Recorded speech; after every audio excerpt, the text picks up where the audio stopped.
Well, welcome to Vintage Farmhouse Antiques, and in this video we're going to show you over these 5 pieces of very beautiful antique and vintage china, including this beautiful rimmed soup bowl from 1875 and 2 rather splendid porcelain, heavy porcelain cake plates, or are they tureen stands? We'll find out.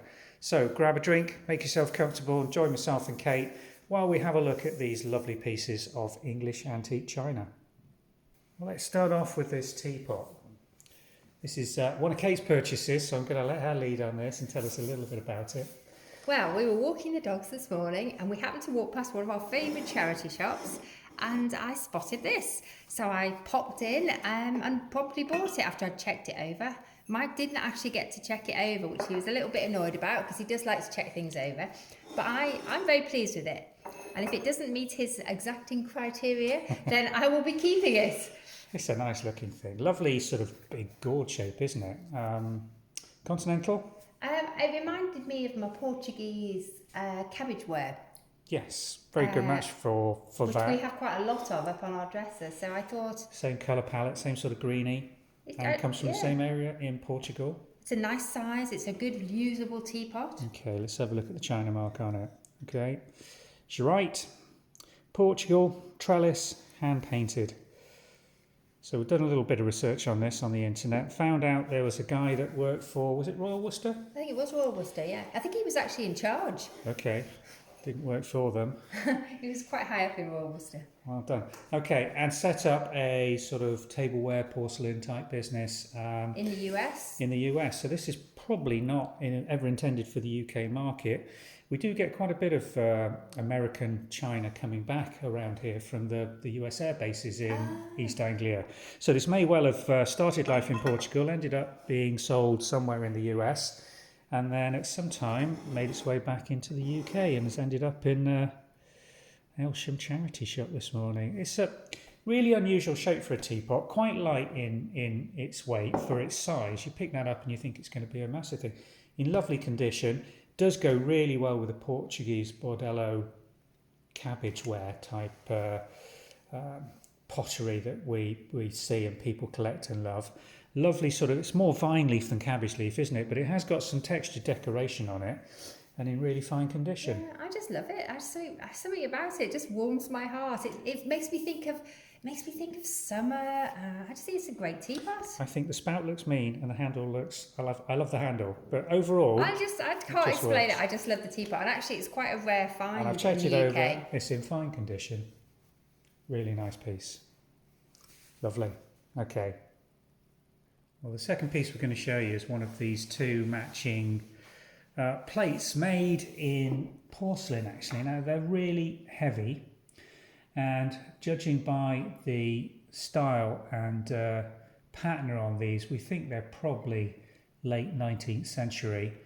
They have got quite a bit of historic wear on them, and they're not something that I would normally select for sale on the Vintage and Farmhouse website due to their condition, but it's unusual that they've got this degree of wear around the centre, but the decoration on the embossed rims is just still so bright.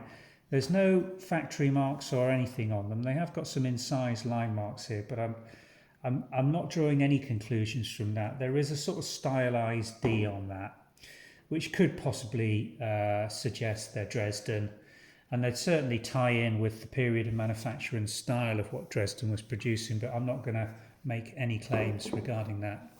That would explain the quality. I was looking at them and thinking they are exquisite porcelain, aren't they? And the gold, there's a lot of gold on there. Yeah, and they're really heavy as well for porcelain, but it's translucent, the light goes through them. You'll never guess what I was thinking. I was thinking, wouldn't they look fabulous under a plant pot?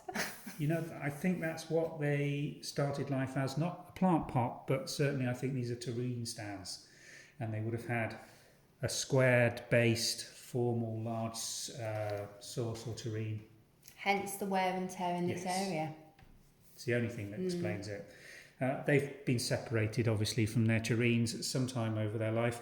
Probably 1860s to 1890s, if I was pushed on the date, judging by the style and the pattern on them.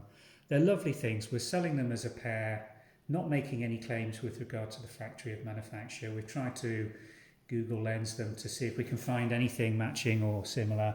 So if you do come across anything or know any information about these, if you recognise them from sets that you've got, please do let us know in comments so we can adjust our listings appropriately. But I just thought the quality of them is such, and the weight on them, and if they were laden with cakes or sandwiches or something used as serving plates, they're very, very good. They'd be absolutely wonderful for afternoon tea with sandwiches on. Yeah, I'm feel free. I'm hungry. It's making me hungry thinking about it. Cake o'clock here in Norfolk. It is cake o'clock. Lovely pieces. So yeah, I did like those. Thanks. Now these I just love. The sort of thing that I go crazy for if we do spot these on sale. Brown, Westhead and Moore. They date, and we know exactly, from September 1875. And isn't that a gorgeous English rimmed soup plate? So beautifully decorated and in such good condition. The glaze on these is almost unmarked.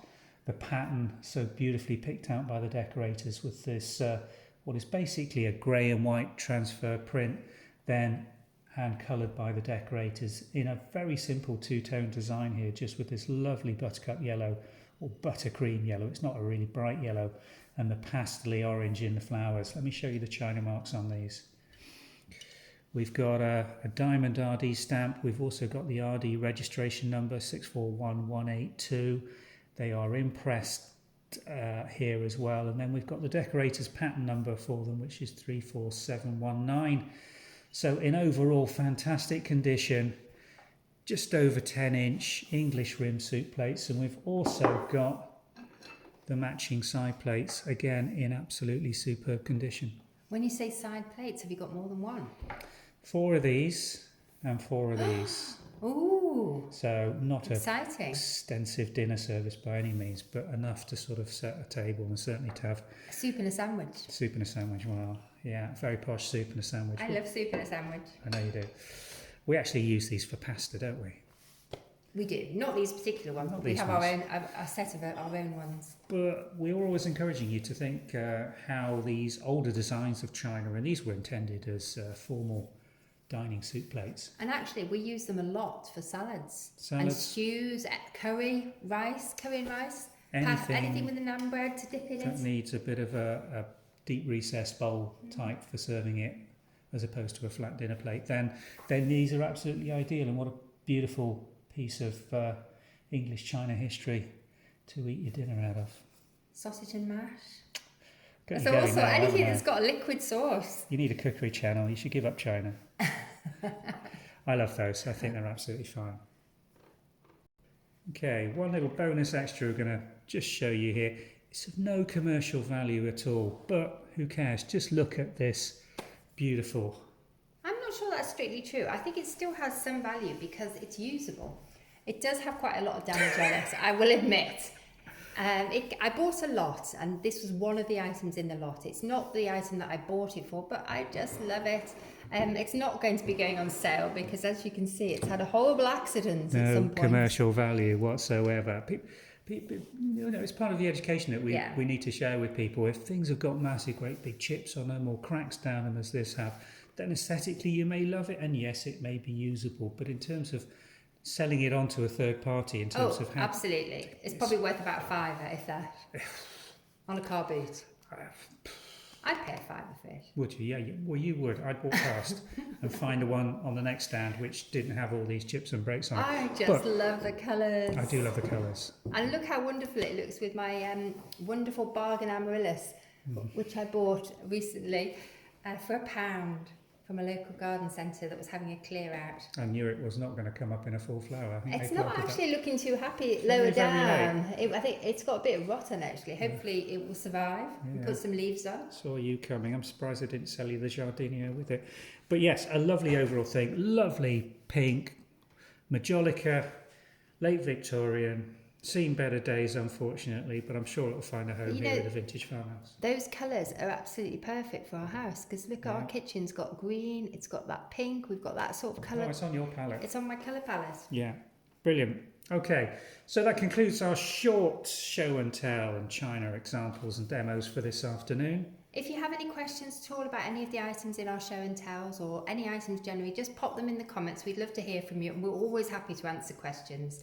If you've enjoyed the video, please like and subscribe. It really helps us keep the channel going. This is going to be in our playlist for our show and tells, so do hopefully please watch the longer show and tells. We've up to number 7 now. This will be number 8. Thank you for watching and have a wonderful weekend. Bye for now. Bye.